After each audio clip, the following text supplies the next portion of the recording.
Canada is falling farther and farther behind the rest of the developed world, and it's becoming obvious. For several years now, inflation has been running hotter than income growth, meaning Canadian households are getting poorer. But most businesses can't justify large pay raises because Canadian workers aren't producing more. In fact, over the past year alone, the productivity of Canadian workers has shrunk by 2%. This has taken Canadian productivity back to 2017 levels. It's as if Canada hasn't grown its economy at all in 6 years. Recently, economist Trevor Toom put out a chart comparing the GDP of Canadian provinces to U.S. states. Ontario, the heartland of Canada's economy, the center of its financial and media industries, and the largest province by population, has the same GDP as Alabama. Canada's wealthiest province, Alberta, is now on par with New Jersey and is poorer than Colorado or Wyoming. Canadians are falling behind fast. To cover up this productivity problem, the government of Prime Minister Justin Trudeau has massively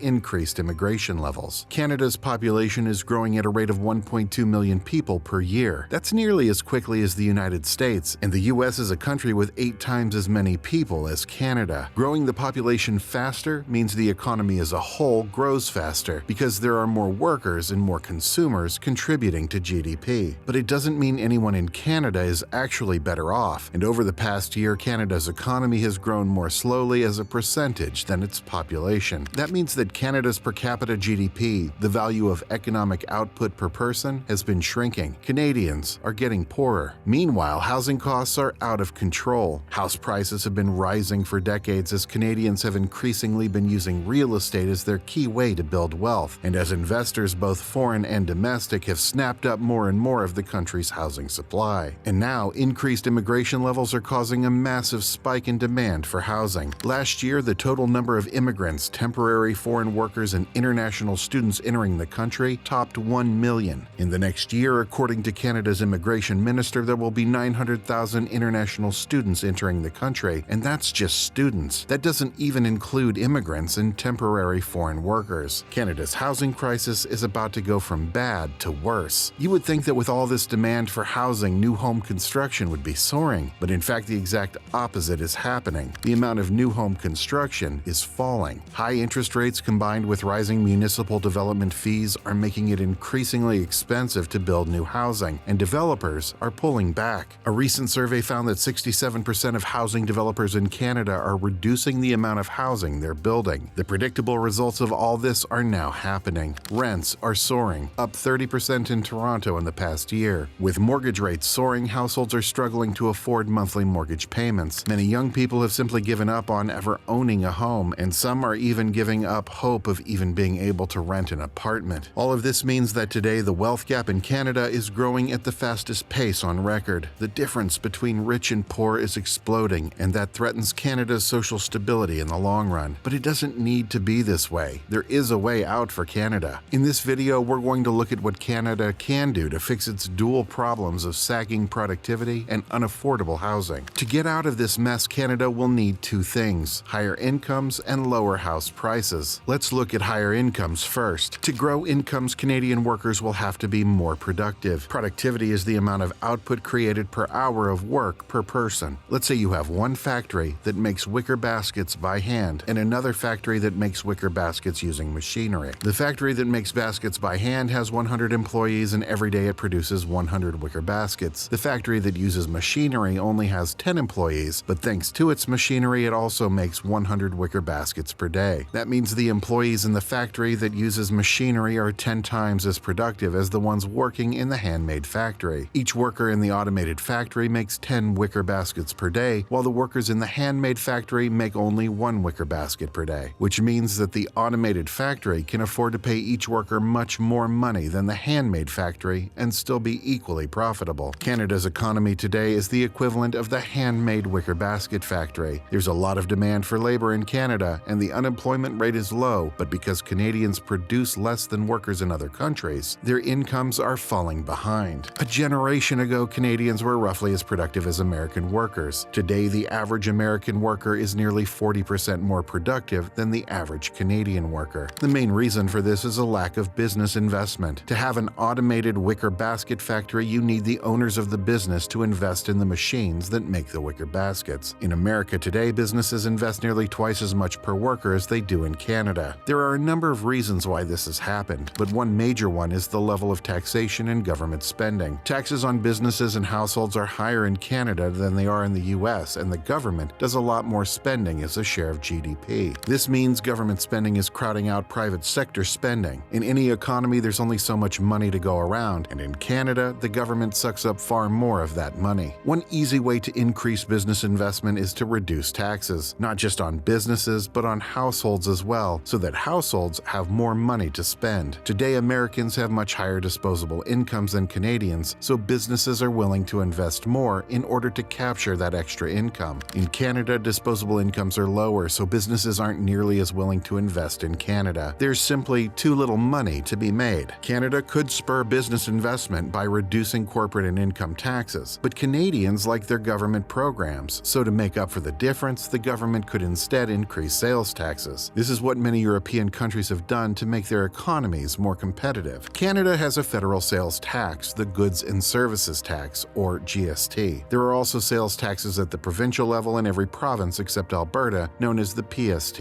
In some places, the PST and the GST are combined into a harmonized sales tax, or HST. All of these taxes are what's known as a value-added tax, or VAT. The clever thing about VATs is that they only tax the value added in the production process. When a business buys things it needs to operate, it can deduct the VAT it pays on those things from its taxes. That means at the end of the day, it only pays the VAT on the difference between its costs and its sales. Only the value added is taxed. This has proven a good way for governments to collect revenue while spurring business spending. But compared to other countries that use the VAT system, Canada's VAT is very low. It runs between 7% in Alberta and 14.75% in Quebec. In most European countries, the VAT is between 19% and 25%. If Canada raises its VAT to European levels, it could afford to give households and businesses a big break on their income and corporate taxes. That would give households more money to spend on goods, which in turn would convince businesses to invest more in Canada. And it would give businesses more money with which to do that investing. But Canada's politicians are afraid of doing this because of the history of Canada's federal GST. 3 decades ago, the government of Prime Minister Brian Mulroney introduced the GST as a way of spurring economic growth by shifting the tax burden to a value-added tax. But the federal sales tax was so unpopular with Canadians that Mulroney's Conservative government lost power in a landslide election that brought the Liberals to power, where they would remain for more than a decade. Since then, governments have been afraid to make the shift from income and corporate taxes to the VAT, and so Canada now has the worst of all worlds: high income and corporate taxes and a GST. But it's been more than 30 years since the GST came in, and Canadians are now used to paying a federal sales tax. If a government increased that tax while decreasing income taxes at the same time, it likely wouldn't cause the kind of backlash that Mulroney's government saw a generation ago. But still, it would take political courage, and that's in short supply these days in Canada. Now let's take a look at the housing situation. Like with the productivity problem, fixing Canada's housing crisis will take political courage, which is why so far politicians have done very little to address the problem. The first thing they could do is start taxing real estate income trusts. Back in the 1990s, Canada created a new type of business, the Real Estate Income Trust, or REIT. The thing about REITs is that they don't pay taxes. They are considered pools of money, not businesses as such, and they distribute all their earnings after expenses to their owners. So long as they do that, they don't have to pay taxes, and only the REIT's owners pay taxes on their earnings. But they really are businesses. They own apartment buildings and single-family homes and land, and because they have lots of property to use as collateral, they can get loans at a lower interest rate than a typical household trying to buy a house. In other words, they can outbid ordinary Canadians on any house, and they've been using that ability to buy up Canada's housing stock. Taxing REITs like other businesses would level the playing field and make it easier for Canadians to compete with large corporations in the housing market. Another thing governments could do is cut through the red tape that's preventing the construction of new homes. In most cities in Canada today, a major housing development has to go through at least a dozen different types of reviews before the project is approved, and then come the massive taxes. As house prices grew over the years, municipal governments began treating housing like a cash cow. Year after year, decade after decade, they raised the development charges on new homes. In Toronto today, a new single-family home comes with a developer fee of $137,000. There are places in North America where you can buy a whole house for that money, but in Toronto, that's just what they charge in development fees on a new home. Add up all the other taxes taxes that developers have to pay, and in the 8 most expensive cities in Canada, the taxes on a new home come to $229,000 per unit. In Vancouver, the most expensive city to build homes, it's $600,000 per unit. How can you have affordable housing if everyone who buys a new home has to cover that much in taxes alone? Cutting developer fees and taxes would instantly spur the construction of hundreds of thousands of new units each year that aren't being built today. Municipal governments could also revisit the strict zoning rules they have in place that reserve the vast majority of residential land to single-family homes. Allowing more dense housing in these neighborhoods could also massively increase the supply of housing. All of these things would be politically difficult. Cities have come to rely on developer fees to fund their operations, and residents of existing neighborhoods zoned for single-family homes would protest the arrival of duplexes, triplexes, and apartment buildings in their areas. Canada's federal government could also get back into the business of building affordable housing. For much of the 20th century, Canada had programs that made sure enough housing was built for the country's growing population. In the decades after World War II, Canada's government-run mortgage insurer, the CMHC, guaranteed loans to housing developers, and it even had a catalog of pre-approved home designs that developers could build quickly. Canada also had large tax breaks for developers who built rental housing. Those tax breaks often made it more profitable to build rental apartments than to build condos. At the same time, federal and provincial governments spent billions of dollars building affordable housing for people at the lower end of the income ladder. Thanks to these programs, there was plenty of housing available both for the middle class and for lower-income Canadians. Today, these programs are largely gone, and the so-called affordable housing programs that politicians are touting now are a tiny drop in the bucket compared to the support governments used to give to housing. Canada could simply rewind the clock and bring back the policies that kept housing affordable for generations. But will any of this happen? Every one of these policies would come with a political cost. Existing homeowners don't want apartments being built in their neighborhoods. Cities don't want to give up the developer fee cash cow. The federal government doesn't want to spend the billions needed to build a serious amount of low-income housing. And raising the GST? That's something most politicians don't want to touch with a 10-foot pole. At every step, the easier solution is to do nothing. But as Canada's economic problems get worse and worse, doing nothing will also begin to have a major political cost, as Justin Trudeau's Liberal government is learning today. One way or another, change is coming to Canada. The only question is, who will bring that change? To find out more why Canada needs to make all these drastic changes, check out this video here. And if this video brought any value to you today, please consider liking and subscribing. Thanks for watching.